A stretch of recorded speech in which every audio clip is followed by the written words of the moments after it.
20 તારીખના રોજ આયોજન અધિકારીને જે ફરિયાદ સમિતિ હતી હું પહોંચી નતો શક્યો, પણ ત્યાં આદેશ કરેલો કે ભાઈ જ્યાં જ્યાં ધારાસભ્યના ફોટાઓ હોય અને જ્યાં જ્યાં એમની ફોટા મૂકેલા હોય એ કાઢી નાખવામાં આવે. ફોટો તો મુખ્યમંત્રીશ્રીના મૂકેલા છે, 108 ખિલખિલાટમાં મૂકેલા છે, 108માં વડાપ્રધાનશ્રીના મૂકેલા છે, પેટ્રોલ પંપે વડાપ્રધાનશ્રીના મૂકેલા છે, તમામ જગ્યાએ મુખ્યમંત્રી અને વડાપ્રધાન અમુક બસ સ્ટોપોમાં મૂકેલા છે. તો કલેક્ટરની હિંમત નથી કે એ ફોટા અડવા પણ જઈ શકે કે એની સામે જોઈ શકે.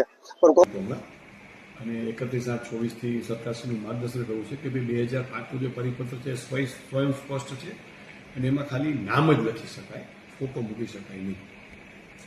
એટલે તો પરિપત્રમાં જોગવાઈ પ્રમાણે થાય. આપણે કોઈ પણ છે કાયદો પરિપત્ર જે સરકારશ્રી સૂચનાઓ હોય, સ્થાયી સૂચનાઓ એ પ્રમાણે ચાલુ રહે. આમાં કોઈ પોતાનું મંતવ્ય આપે કે એવું આપે એ પ્રમાણે તો ના થઈ શકે. અમે જે કામગીરી